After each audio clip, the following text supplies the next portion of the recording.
So I made a batch of yogurt using the BioGaia probiotic, and I only used one tablet in a half gallon, and it usually works perfect. But this one, the hot mat wasn't working quite right. It went hotter than it was supposed to, and I got all this whey that I poured off the top. And the question is, did I mess up? Did the batch go bad? If I drink this, is it gonna kill me? You're gonna have to find out by subscribing and watching the next video.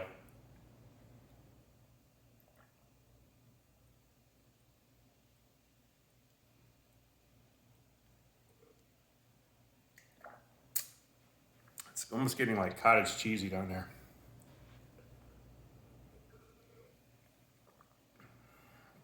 Almost a little chewy. Kind of tastes pretty good. Not gonna lie, it's pretty good. Subscribe, watch the next video. I'll let you know what happened and how I make sure this doesn't happen again.